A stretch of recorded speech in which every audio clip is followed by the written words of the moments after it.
그다음에 제가 이제 이 강의하면서 예습하고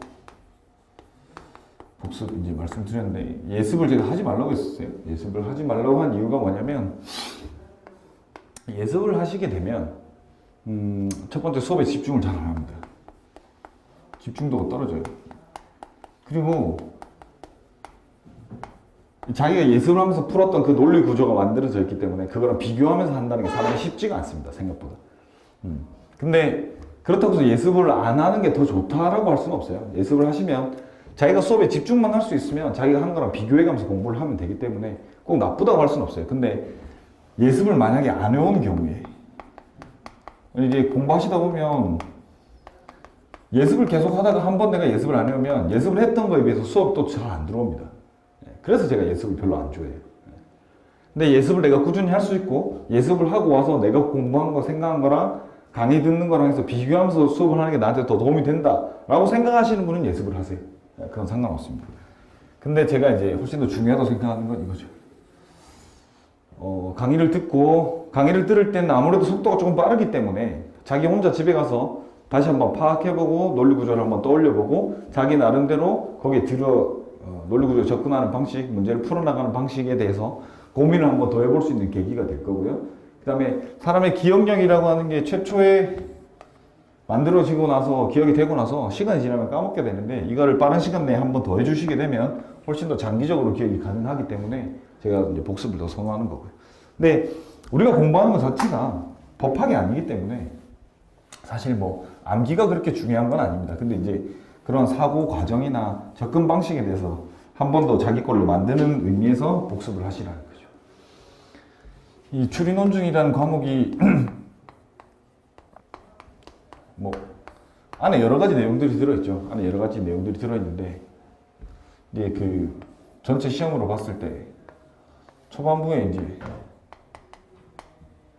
법학 관련돼 있는 지문 위주로 나와서 공부를 하시는 게 있고, 여기는 이제 좀 다양한 전문 분야에 대한 지문을 내고, 여기서 어떻게 보면 이제 논리적 사고하고 구조 파악하고 추론하는 거, 이런 내용들을 넣고, 제가 저번에 앞에 강의에서도 말씀드렸지만 이 부분에 대해서는 거의 맞춰야 된다. 이거는 지문을 잘 이해하면 맞출 수밖에 없는 형태로 문제가 나와 있어요. 출제 오류가 있거나 아니면 좀 지문이 좀 불분명했어가지고 뭐 한두 개 정도는 틀릴 수 있습니다. 한두 개 정도. 한두 개 정도는 틀릴 수 있는데 그게 대세에 영향을 주지 않아요. 잘못 출제된 문제라면 다 맞출 거고요. 그 다음에 좀 출제가 애매하게 돼가지고 사람들이 헷갈렸다면 여러 사람이 틀릴 겁니다. 이게 대세에 영향을 주지 않아요. 오히려 이제 확실하게 맞춰야 되는 건 요 두 개고, 요거 두 개는 그 점수의 편차가 많이 생기죠. 특히나 여기 이제 게임 이론이라든지 논리 게임이라든지 수리 추리 뭐 이런 거, 이런 것들에 대해서는 좀 연습을 하셔가지고, 근데 이게 추세가 많이 안 나오는 추세예요. 요새는 추세가 이쪽으로 좀 많이 옮겨갔고요. 이거는 뭐 전통적으로 계속 있어 왔던 거니까 이거의 비중이 줄고 여기 있기 때문에 결국에 우리가 집중해야 되는 거는 이거 두 개를 최대한 많이 맞추는 거에 있다. 그래서 여러분의 목표 점수를 항상 120점 이상으로 놓으시되, 이거 어디까지나 목표고요. 120점이 안 나온다고 해서 로스쿨을 못 쓰냐? 절대 그렇지 않습니다.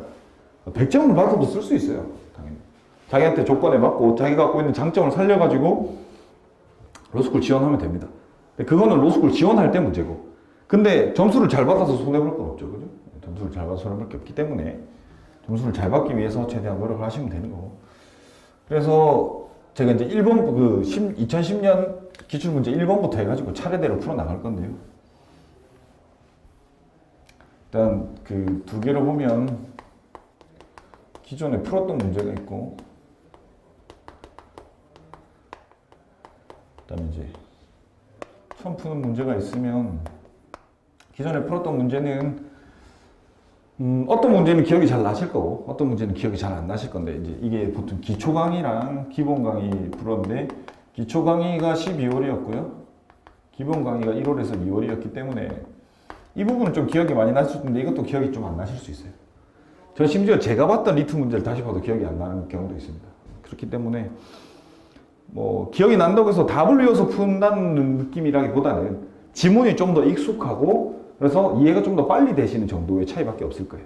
그렇지만 제가 이제 이거는 처음부터 그 다 푸는, 그러니까 처음 푸는 문제들은 기존 했던 식으로 풀 겁니다. 원리 구조를 잡아서 왜 이렇게 되는지 설명해 드리면서 풀 건데, 이런 문제들은 그렇게 풀면 시간이 많이 걸리니까 이런 문제들은 제가 접근하는 방식 위주로 해가지고 해드릴 거고, 그다음에 실전적으로 문제 들어갔을 때 어떻게 푸는지를 좀 얘기를 많이 해드릴 거예요. 지금부터는. 이때까지는 그런 게 없었죠. 이때까지는 뭐 제가 한 번씩 격가지로 얘기를 해드리긴 했지만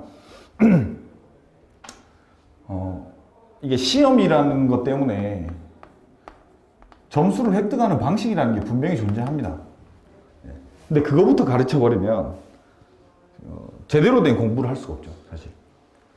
시험이라고 하는 방식에 맞게 그 시험 준비를 하는 거는 어디까지나 내가 기초적이고 기본적인 지식이 어느 정도 닦여 있을 때 거기에 플러스 알파를 만들기 위해서 하는 거지, 이거부터 공부하시면 이게 안 돼요. 그리고 이거는 이렇게 공부해가지고는 로스쿨 가서 공부하는데 아무런 도움이 되지 않습니다. 뭐 여러분의 목표는 당연히 로스쿨 진학이죠. 이 강의를 듣는 목적은 로스쿨 진학인데 이게 최종 목표는 아니잖아요. 그죠? 로스쿨에 가면 꿈을 이룬 게 아니지 않습니까? 로스쿨에 가서 변시 합격하셔야 될 거고요. 변호사가 돼서도 일 잘하고 성공하는 변호사가 되고 싶은 거지. 변시 겨우 합격해가지고 변호사 해가지고 그냥 뭐 변호사 자격증만 달고 배지만 달고 다니면 기분 좋다 그런 거 아니잖아요. 그죠? 그러니까 이 모든 과정들에 있어서 도움이 될 만한 것들을 전해드리는 게 제 목표거든요. 그래서 이것도 중요하지만 그 지금까지 했던 방식으로 생각하고 그 지문 같은 거 읽고 접근하는 방식 같은 거, 구조 파악하는 방식을 항상 고민을 해주셔야 돼요. 그게 여러분한테 진짜 도움이 되는 공부고, 요거는 이제 실제로 우리가 시험을 봐야 되기 때문에 플러스 알파로 알려드리는 거지, 여기에 집중해서 수업을 하진 않을 겁니다. 아무리 뭐 심화 뭐 이렇게 해도